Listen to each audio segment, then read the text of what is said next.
Hey guys, I'm JanetOnOccasion, and today we're playing the Total War Warhammer II Battle Replay. And as you can see, this is Lizardmen, played by HeadMantis, and he's up against the Vampire Coast. And this is just, I love this game. This is a great match. It is absolutely insane. So here, really cool tactic going on. So really making use of the map. So this isn't a lot of troops, right? It's not a lot of troops. All skinks with javelins in the front. Saurus spears. You can see a couple of feral cold ones. And a skink priest of heavens. No, he's got a lot of stuff hidden in here. Which, great use of the map. Great use of the map. So here you can see salamander hunting packs. He has horned ones, and feral cold ones. And a red-crested skink chief, which is a little bit cheaper. You know, you don't really want to spend a load on a lord that could get sniped out by guns and things too easily. So that's a really nice pick as well. So he's keeping a lot of stuff hidden, which is wise. And he's got a lot of flak, but he does also have a skink priest of beasts that has Wind Blast and Orinon's Thunderbolt. So Wind Blast will just cut through chaff so fast, it's so vital. And Orinon's Thunderbolt is just a brilliant move if they have Queen Bess. They have Queen Bess, one lightning bolt and it's gone. Huge investment gone. But I guess it's not that common against Lizardmen. I guess it's very good against things like Temple Guard, but Temple Guard a bit of a risk with all the guns. But anyway, here you can see feral cold ones. Here, Ripidactyls. Very nice to get a little bit of an ambush going. And yeah, that's it then. So what I'm actually going to do is speed things up, because this is a long replay. It is a long one. So this army, again, I really like it. Here you can see he's got a ton of pole arms. Just a ludicrous amount of pole arms. Very good melee defense. Over here, load of deckhand mobs, all backed up by the black spot.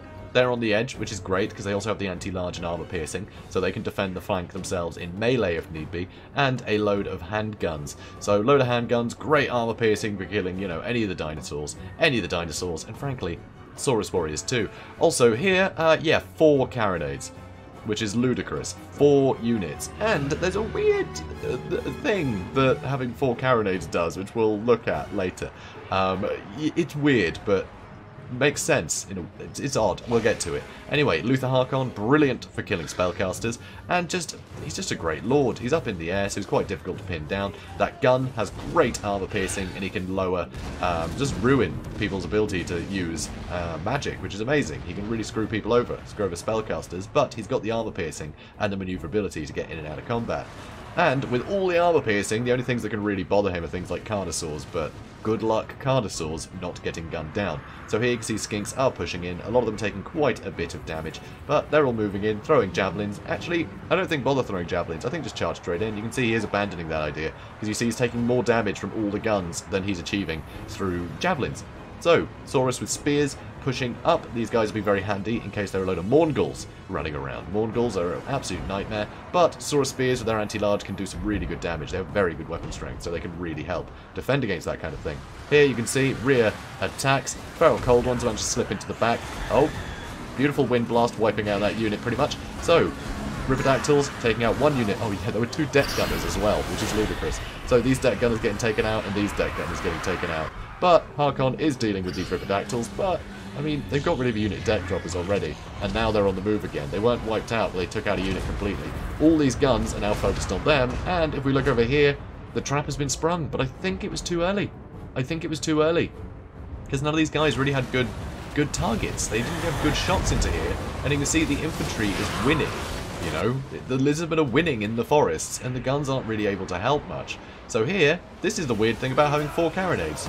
Look how few units are able to actually get through here, and with these carronades all shooting this unit, they're still firing, and it's going straight through all these units. This is disastrous. This is absolutely disastrous, and now they're getting surrounded by zombie deckhand mobs. They're all just coming in, whittling away at them, and salamander hunting packs kind of suck in melee. They're alright for just running in to break a unit, because they do have some pretty good weapon strength, but in sustained combat like this, they are not good, and these carronades are all surviving.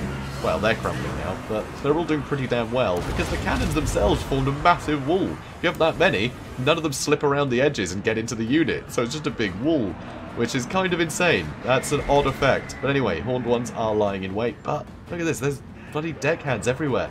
All of them with pole arms. It's an absolute mischief. So over here, though, you can see the skinks and the Saurus are all doing very well to start getting into these units. All the handguns are starting to get caught out, but it's allowed them to shoot into a lot more valuable units, because the valuable units revealed themselves too early, and I think that is a real pity. And now, the red-crested skink chief, he's going to get singled out, and he can't do much about it. So he's getting singled out, and there's no help.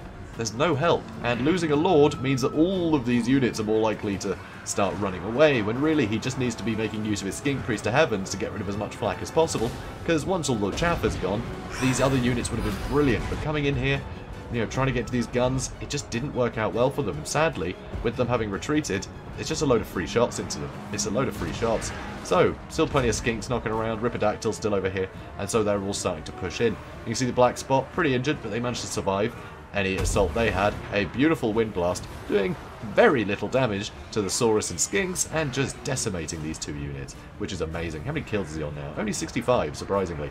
Only 65. It's usually been an opening gambit, so it's, you know, done enough damage to get them to crumble, but didn't really kill many models. So over here, once again, Salamander hunting packs trying to come in to help. But no, they would have been better shooting at range, I think. Then there would have been a chance to actually destroy some of the artillery pieces with the missiles. But as it stands, they haven't been able to make a dent. You know, all these guys are still going, and they have to be wiped out to stop being effective, or you need to destroy artillery pieces to stop them being effective. But right now, because that guy's only wavering, all these guys are fine, and they're all able to keep shooting at full strength. So over here, Red-Crested Skink Chief got pretty bullied, but the Horned Ones did come in to help. But Harkon, God, he regenerates quickly. He regenerates so fast in combat, he is just not taking enough damage. And suddenly, all these guns are free. Luckily, Skinks are pushing up, and these guys realise they do actually need to shoot at the Skink cohort a bit, if they're going to help. But, yeah, I think some of them are shooting over here, trying to deal with these Horned Ones, but they've already rampaged and are fighting polearms. You're better off trying to bail out Harkon against these Horned Ones, because look how clumped up they are. That is way better valued. So, slight mismanagement of the cannons there, but this whole wall of cannons is absolutely hilarious. Sadly, though, Black Spot still fighting. Over here, Skink Priest still trying to do what he can, but Skink Priest, I think one Wind Blast on the Black Spot would be brilliant as an opening gambit, because they are the hardest to kill with the rest of your infantry. But they're just as squishy. They are just as squishy, still only 15 armor. So you can see the Red-Crested Skink Chief is back, and Harkon is trying to pull out, which was a real mistake, because you can see here, Skinks managed to get in all of the gaps to stop all of these polearms from coming in. As Harkon moved away, it just allowed more space for the Horned Ones. But he is actually still somehow managing to shoot the Skink Chief, which is sort of insane. And here, another beautiful Wind Blast. Sadly, does terrify these Skink cohort, but the ones they were fighting are crumbling, and now these two are. So that was kind of worthwhile. 3 for 1? Yeah. Although, it looks like they have rallied. Damn. Nope, it says they're crumbling. Okay, UI bug. So over here, Orion's Thunderbolt. And misplaced. That's the thing, it's great at destroying the artillery pieces, but it's not going to do much to the crew, so you're better off using it on an artillery piece if you're going to use it on artillery at all. They would have got rid of one of the cannons. But hey, the Skinks are in now, so that's good news. It's going to knock them offline. And here, there's still plenty of Saurus blocking these units in. More Saurus Spears are pushing out to keep all of these guys back so the Horned Ones can do their job. These Horned Ones, so injured, super injured. They did have a Cold-Blooded on them to keep their leadership up. And annoyingly, the Black Spot's still firing. They're still able to keep shooting. Somehow, all of these guys have been gooed. These Saurus Warriors totally surrounded by zombies. They are really struggling to keep this stuff at bay. So now the Horned Ones are coming in to try and help. But, of course, the Black Spot do have the anti-large and armor piercing. Another Wind Blast helped finish off these guys for good. And suddenly, this is the only unit of Deckhands mob left. Oh, no, not quite. There's one over there that chased off some Feral Cold Ones. Oh dear. Just before he could do a breath attack, Ripidactyls come in and start beating on him. But, you know, great weapon strength, but they are anti-infantry. They will do some great damage, but Harkon will probably win this fight, and he can just start regenerating, fighting cheaper things. But you see his healing cap is getting there, and it is buying time for these Skink cohorts to get some work done to all the artillery. And now that they're in here, you see the Ripidactyls are jumping back in. Way over here, you can see these Saurus Spears are running away, and now the Horned Ones are fighting these guys themselves, which is a real problem. You really don't want them fighting anti-large units like that. It's really expensive, because you need the Horned Ones to get the DPS onto Harkon. So it's a tough one. It's a tough call, because if they run away, they're just going to get shot. So, are you better off in combat? Probably, but it doesn't make it good. So, over here, you can see Harkon coming in, clipping away some of the additional units. He knew he could terrify these guys immediately, so he does so. All the cannons just getting ripped apart now. They're just getting ripped to pieces. They just don't... There's just no chaff left to defend them. So they're all getting taken out. These guys, the zombie pirate Deckhands mob, they're actually doing some good damage to the Skink Chief, sadly. He is taking some damage. You really need his health up. See, balance of power is in Lizardmen's favour right now. It is in their favour a fair bit, but given how damaged everything is, and the fact that Harkon can cause terror, it's suddenly going to make him super useful. All he really has to do is snipe out those Horned Ones, and there's not much that can damage him anymore. I mean, sure, the Saurus Spears, but all this stuff is going to start terrifying. And that is a problem. And look at that. He's starting to use his gun just to whittle away some of the additional horned ones. So yeah, there goes another. And then they terrify immediately. Nope, they straight out break. So yep, they break immediately. Everything nearby terrifies. And Harkon is able to deal with a load of these cold ones without any hassle at all. So Ripidactyl coming in.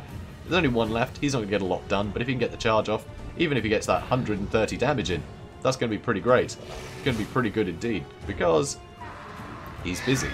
These guys can rally, and everything can regroup. So that is nice.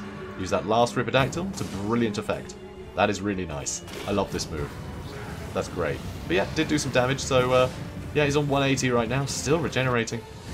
Still regenerating. Oh god. Anyway, he's charging into these horned ones, but they're able to escape for now, and now the skinks are trying to push in to get some little attacks into the back of him, but I'm not sure he's going to get hurt. So, forming up in the trees, knowing that the trees will get in the way of Harkon. It will be difficult for him to maneuver through the trees. You know, I'm just going to go ahead and click hide foliage at this point. It's getting ridiculous. Anyway, so, Harkon diving in. Nope, changes his mind.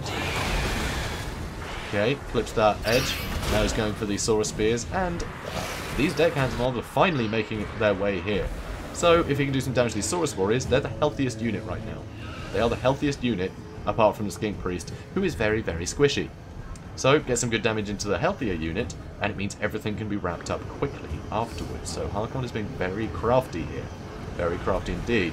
He is being nipped at a bit, but this LP Pirate Deckhand mob, they're a little bit off target. They should have been moving this way. You know, Harkon should have been moving towards them to catch out these horned ones. Then he could have turned around, got a nice little hit. If they'd rampaged, well, they can't be cold-blooded. So, really well played with the cold-blooded, actually. But still, they would have been fighting anti-large specialists, and he could have backed up the anti-large specialists. I'd say specialists. They do specialise in it. It doesn't mean they're very good at it, but still, you know, they can damage these horned ones, especially when they're this injured. And they can back up Harkon, and a load of the horned ones will be nipping at these guys instead of Harkon. So, should have ran through his own men there. He really should have. But now, pulling out, this is just prime territory for a breath attack, and the Ripidactyls interrupted his last breath attack. He would have been able to have got one in sooner into a less excellent spot. So suddenly, those Ripidactyls did him a huge favour. So he's diving in now, and again, slight miscalculation. Go for the Skink Chief. The Skink Chief on the dive could have done a huge amount of damage. Everything else would have terrified anyway, and the Skink Chief would be nearly dead. That would have affected the balance of power. Okay, everything's terrifying. Horned ones still... Nope, they're gone. That's it. That's it. That's it, guys. They're all gone. Hang on a minute. The Skink Cohort! These guys are keeping everyone in the fight. So now Skink Priest has rallied. Not in a good spot. Really not in a good spot. He does not want to be here. But these Skinks kept everyone in the fight. He's trying to use Orion's Thunderbolt just to do something. Just to do some damage. Clearly he can't afford a Wind Blast, so he's trying to do what he can. Another one. Can he do it? No, he keeps getting knocked over. He keeps getting knocked over. But you can see here, Saurus Spears are coming back in. Horned ones are still going. These guys have rallied. These guys have rallied. A load of units are rallying. Balance of power now in the favour of Harkon. Now in the favour of Harkon. Balance of power has swapped places. So, Horned ones charging in, which is bold as hell, considering he's charging into Deckhands mobs. But everything else is following up. Obviously the Rampage does give them extra stats now. You know, it is actually a boon. Sure, you can't control them, but they're going to be more powerful. And sadly, the Horned ones get terrified. And there's... Okay, I say Horned ones. Horned one. There's just one guy. One guy. So, Spears doing some damage to Harkon. Harkon getting seriously close to his healing cap, which is very low right now. And here you can see Saurus Spears are trying to get a nice surround on these guys, make sure they crumble and make sure they go down quickly. These guys are a massive burden. Once they're gone, Harkon has no choice but to stay in combat. If he goes back into the air, his leadership will start draining. And now, that final Orion's Thunderbolt on the entirety of the group, you can see the Spears are pulling back a bit so they don't get hit by it. So, big old hit, and now these guys have 1,000 health. 1,000 health, and they are crumbling. Pretty quickly. Pretty quickly. But god, they just don't crumble very fast, do they? I wish crumbling made things crumble a little bit quicker, because... I mean, come on. This is ridiculous. Oh yeah, now they're gone. Disintegration. Brilliant. So, Harkon, he's in. He's doing some damage, but Cold Blood is keeping the Saurus Spears' leadership up. The Rampage is keeping these guys' stats up, which means they're all doing pretty well against Harkon here. But Harkon spotted the Skink Priest, and he knows that that's going to affect the balance of power a lot. And he terrifies immediately. That is real bad news. So all the Saurus and Skinks are trying to chase, but Hornswoggle has been used on these Saurus warriors, slowing them down, which is a real problem. That is a real pain. And amazingly, the Skink Priest gives him the slip, despite being terrified, still managing to bob and weave. Now he's in control again, he's using the tree to his advantage, running around the tree. Looks like he's always going to break again, but nope, he's behind the tree. He's hiding behind the tree. Now all the Saurus spears are on top of Harkon. Harkon is losing a lot of health. He is so close to his healing cap. Only 1500 health. I think he might have hit it. Nope, not quite yet. Not quite yet, but nearly. Very close. And he is taking damage so fast. So fast to all this anti-large. Even the Skink Priest is coming in for a piece. Oh no, he's off again. He's off again. Harkon trying to retreat, but he can't. He's taking far too much damage. He's just completely surrounded by spears. Stuck between a couple of trees. And oh, he's crumbling. He's crumbling. And surrounded. And there he goes. Bloody hell, guys. That was nuts. HeadMantis, amazing. I love this. That was just superb. I love that ambush, but God, you've got to watch out for a wall of cannons. That's not something that people tend to tell you, but yeah, you put 4 carronades in a row, that's just an impregnable wall that you can't get through. It's ludicrous. If you throw a load of cavalry at it, they're just not going to be able to fit through the gaps very well, and they're just going to be shooting stuff that's past them. And you're going to lose a lot. You're going to lose a lot of guys, and you're not going to destroy the carronades. Sort of insane. Sort of insane that that was a factor. You know, that's not something that they're sort of advertised as doing. They're not advertised as being a wall of metal. That's not what they're for. But they do it. They do it. Having 4 in a row, really tough. You've really got to get in from the edges or you're just not going to penetrate the artillery pieces themselves. It's sort of insane. Sort of insane. I'm very impressed by how well they performed against all the horned ones. But yeah, some of the horned ones did amazingly. Look at that. 148 kills. Ripidactyls, I mean, they took out the unit in deck gunners and distracted Harkon, so the other deck gunners could get taken out by feral cold ones that cost almost nothing. All the spears just did a fabulous job. They did so well. Skink Priest, Skink Chief sadly got caught out, but that Skink Priest, what a hero. Spent most of his time running for his life, but he was running for his life in a useful way, which, again, very irregular. There was a lot about this game that was a bit irregular, but God, it was well fought. Just such a pitched battle.